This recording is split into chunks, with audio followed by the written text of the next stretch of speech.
On your side, NBC12 News starts with breaking news. We're going to walk down to the Capitol. Protesters there at the behest of the president storm the halls of Congress, trying to block Biden's win. And soon after, what started as a peaceful protest becomes a riot. Capitol Police with guns drawn on the House floor are forced to shoot and kill a woman. And in the past few minutes, one of the president's most staunch supporters says it's time to stop the madness. And when it's over, it is over. It is over. On your side, NBC12 News at 11 starts with breaking news. And that breaking news out of D.C. Despite today's riot tonight, Congress back at work, trying to finish up their constitutionally mandated responsibilities. This disruption forced only a pause in the inevitable. And with the rioters' message lost, Republicans withdraw their request to challenge the election. Meanwhile, D.C. remains under a citywide curfew tonight, and Virginia is under a state of emergency.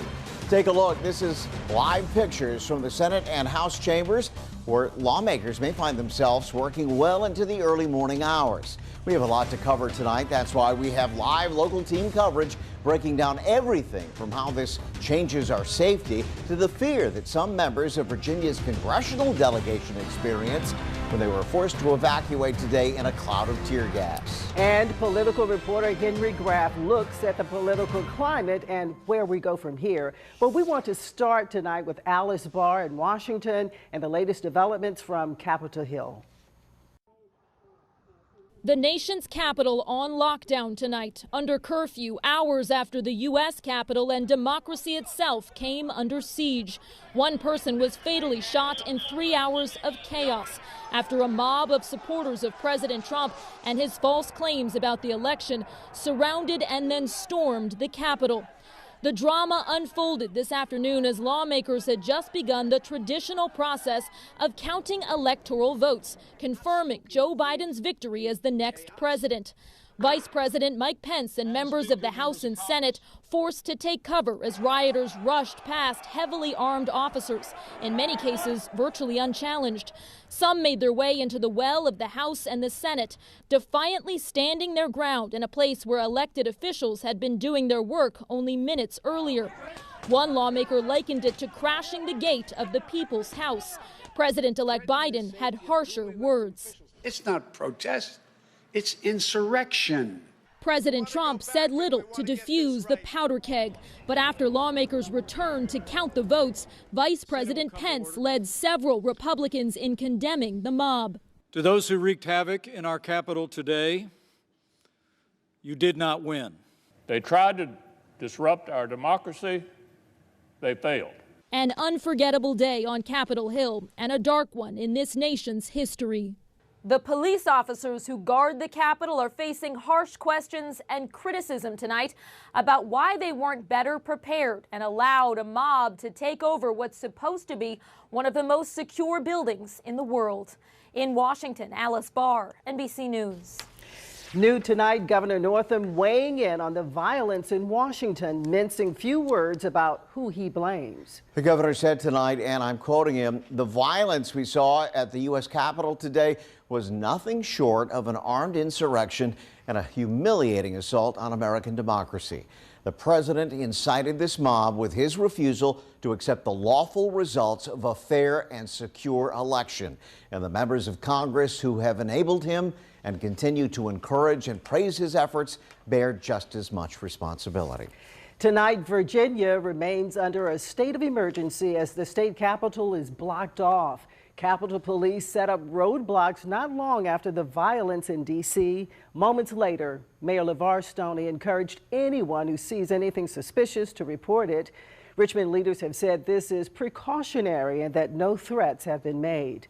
Also, we are hearing from Virginia's congressional delegation in D.C. tonight, still working to certify the election results. And take a look at this photo that Senator Tim Kaine posted on Twitter. His post reads, "Watching the protests outside the Capitol, I'm reminded of the oath that I swore to support and defend the Constitution. Today, I will continue to uphold that oath." Continuing our team coverage, we turn now to Brent Solomon. Brent, Tim Kaine, not the only Virginia lawmaker who's speaking out tonight. No, but their messages are all the same tonight. The events of the day are unlike any we've ever seen before, and as a result, there must be accountability on many levels. The images are crystal clear. Chaos on the Capitol, an angry mob of Trump supporters storming the Capitol at his behest. Well, the treacherous and traitor Donald Trump has started this. You know, he told these people to storm the Capitol. They follow him regardless of the logic of or illogic of his arguments, and they've done just that. I'm hearing reports that at least one civilian has been shot in the Capitol. That person has since died. Then we started to see that they were here in the building, which is of concern. I was very concerned about the actions that I saw. Numerous Virginia lawmakers in Washington at the time taking time to share what they saw.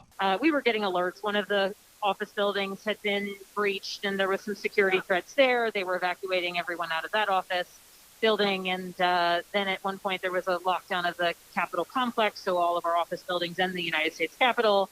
So things were clearly escalating. Republican Congressman Ben Cline shared this message on social media.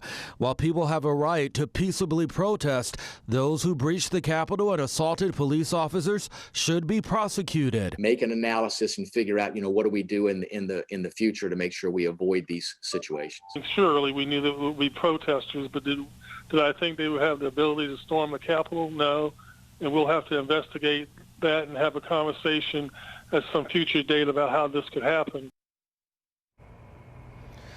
We now know that some Republican leaders who initially wanted to contest the outcome of the presidential election are now rescinding that effort. Earlier in the day, Senator Kaine shared a message with them on his Twitter page. He said, "I hope you'll take a look in the mirror and consider how you want to be remembered in the history books." Live on your side tonight, Brent Solomon, NBC12. Thank you, Brent. And tonight, political experts weighing in on today's events. The top man at the UVA Center for Politics says the president should be removed from office, even though he only has 2 weeks left. Political reporter Henry Graff joining us live in Richmond tonight with that story. What's he saying here, Henry?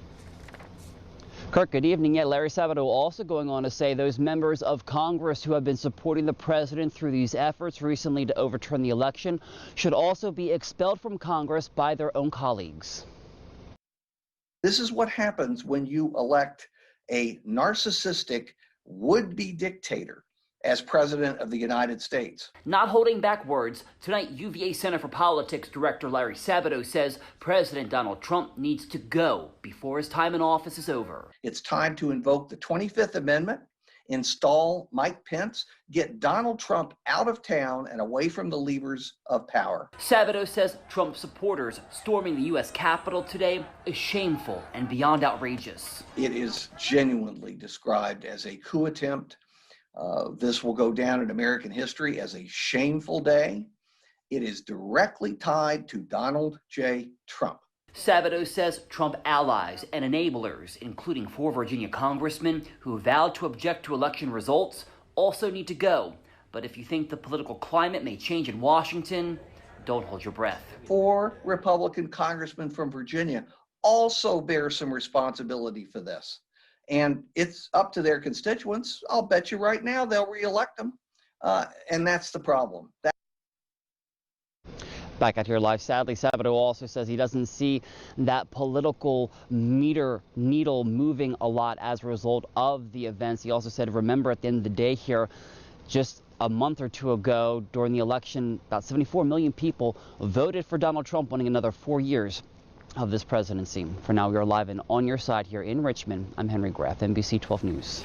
Okay, Henry, thank you. And in the midst of all this chaos, Democrats have gained control of the U.S. Senate with not 1 but 2 wins in Georgia. NBC News projecting Jon Ossoff has defeated Republican David Perdue, and Reverend Raphael Warnock has won the other race, becoming the first black senator from Georgia. Republican incumbent Kelly Loeffler is yet to concede. The Senate now split 50-50, with Vice President-elect Kamala Harris holding the tie-breaking vote. Tonight, the Virginia National Guard and hundreds of state troopers are in D.C. Governor Northam ordered them this afternoon as tensions rose. 200 Virginia state troopers are in the district right now. You can see them arriving at the Capitol in this photo. Here in Richmond, Capitol Police tell us they closed the gates to Capitol Square this afternoon. The building is already closed to the public because of the pandemic. Also tonight, NBC12 security expert Mike Jones is responding to the chaos at the Capitol. AJ Nwoko caught up with him over the phone today and joins us now in the studio. AJ, what is Jones saying about rioters taking over the U.S. Capitol? The attack is one that Jones describes as rivaling Pearl Harbor or 9/11 in terms of the effect it will have on securing buildings at our nation's capital.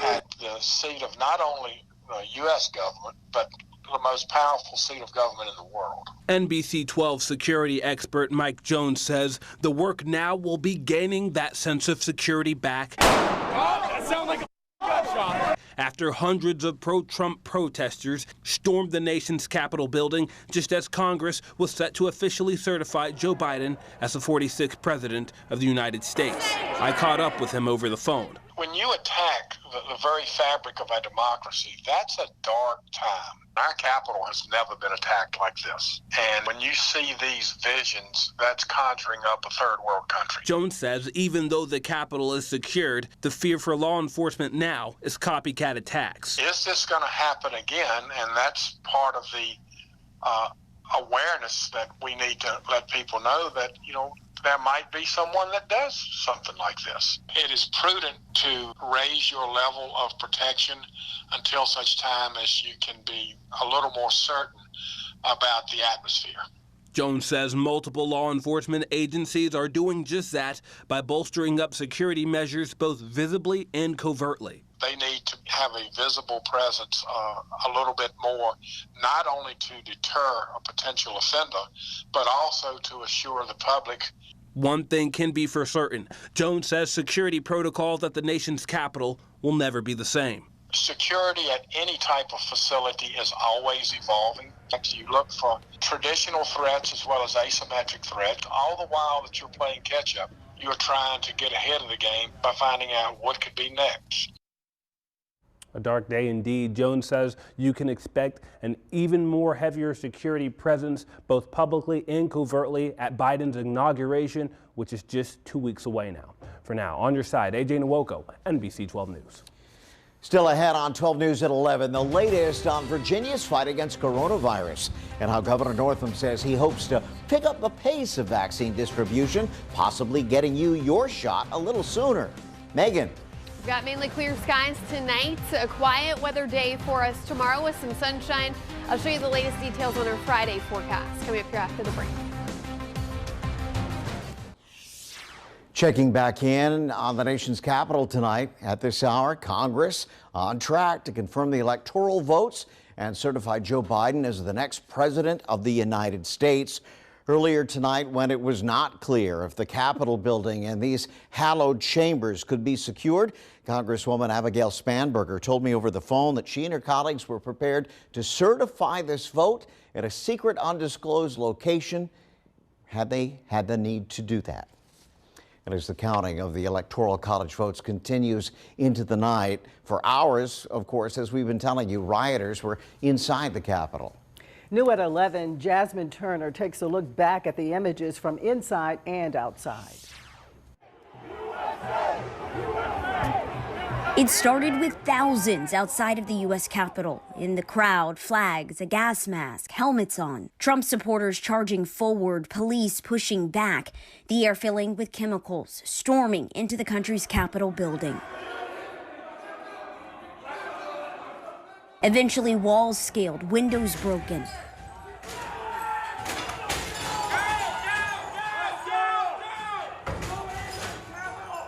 Police securing the door of the chamber with guns drawn. Lawmakers and journalists sheltering in the gallery. Senator Tim Kaine tweeting that the War of 1812 is the last time the U.S. Capitol building was invaded the way Americans watched Wednesday, going on to say, quote, "The violence we saw today was an anti-American, anti-democratic assault on our nation. All must condemn it in the strongest of terms," end quote. President Trump releasing a video message on Twitter. This was a fraudulent election, but we can't play into the hands of these people. We have to have peace. So go home. We love you. You're very special. You've seen what happens. You see the way others are treated that are so bad and so evil. I know how you feel. But go home and go home in peace. Curfews going into effect in D.C. and Northern Virginia. Today's events were not representation of peaceful protests. Today, what we witnessed was unlawful, riotous behavior. And people that come to our city engaged in unlawful behavior will be held accountable.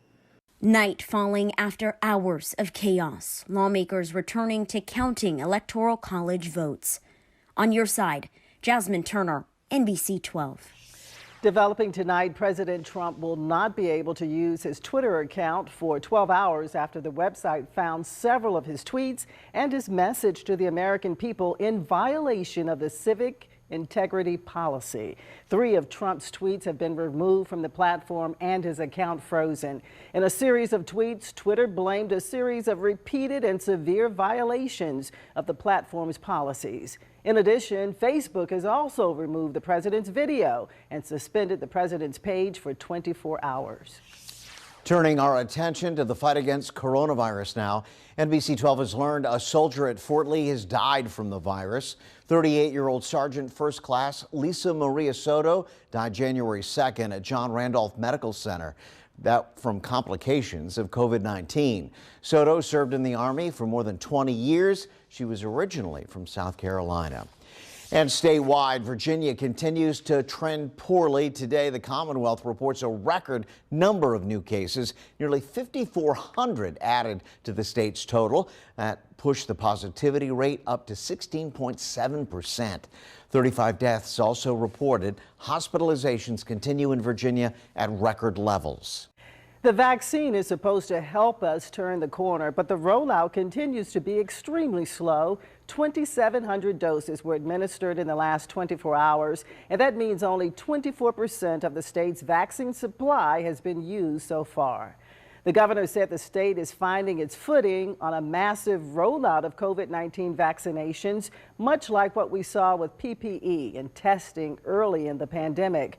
But Northam also seemed to blame the slow roll of vaccinations on healthcare providers.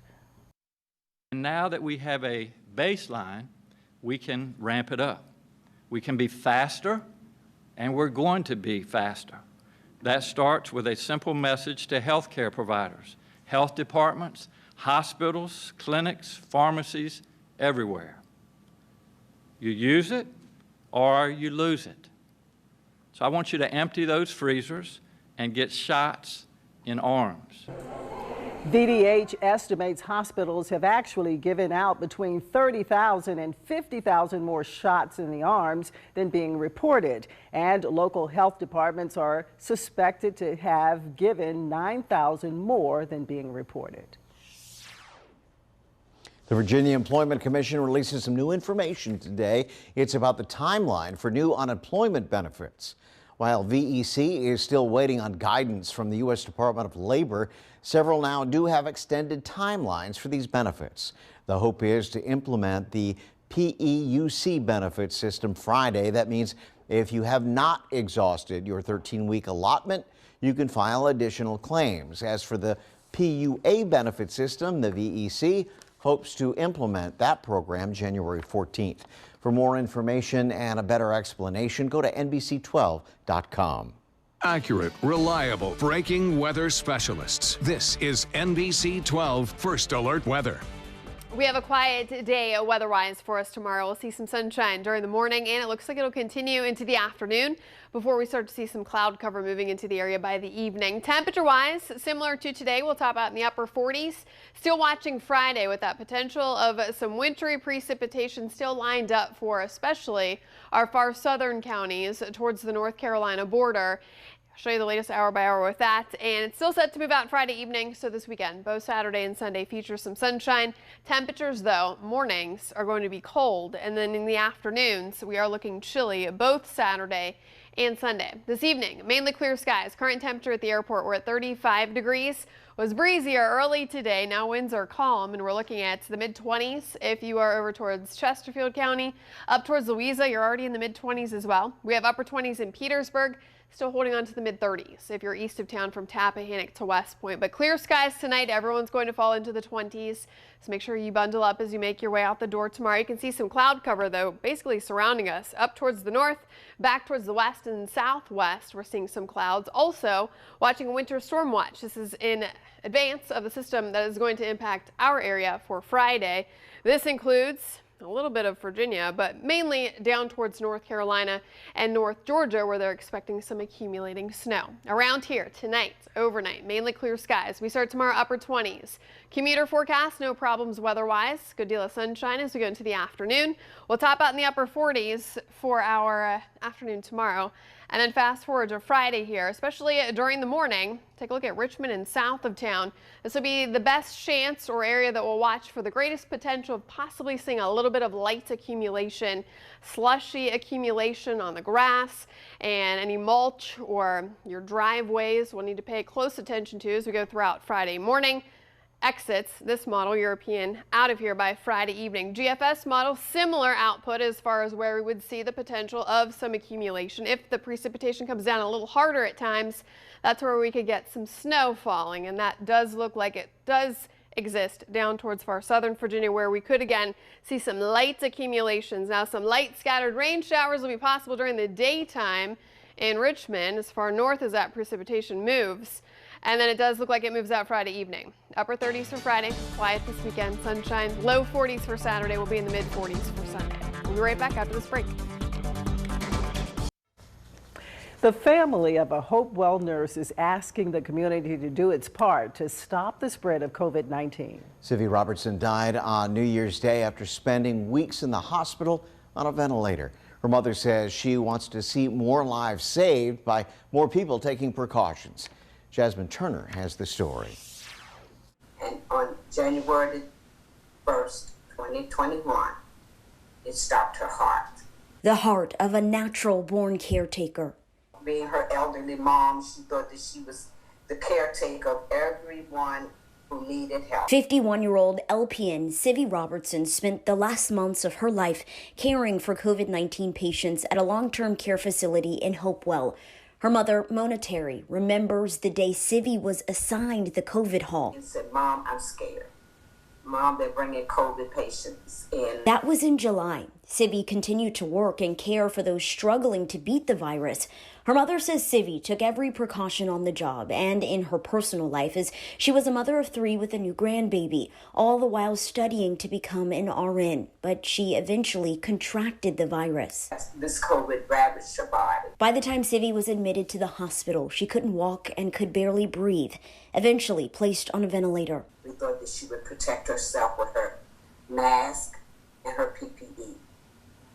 And somehow she sacrificed her life, taking care of the people on a COVID hall that she was assigned on.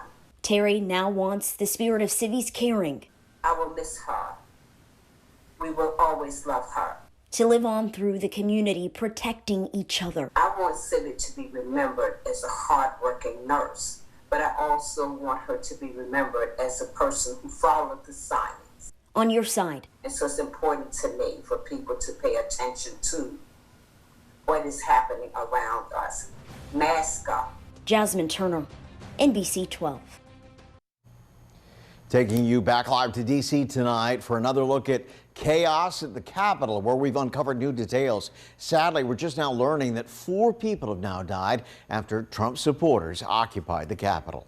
Brent Solomon has been on your side all evening, keeping you up to date. He's joining us live now. Brent, what else are you learning?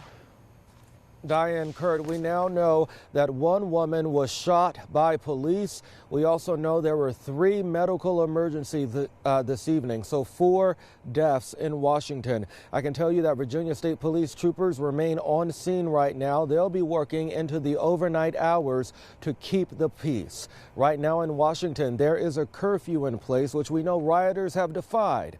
That led to clashes with police officers. And by the way, we're also getting reports of some officers in Washington being injured as they work to clear the streets. There's also reports of journalists being taken into custody and much of their equipment being vandalized. Much more to follow, and we'll continue to do so into the early morning. Listen, back to you. That's it for us tonight at 11. We'll see you tomorrow.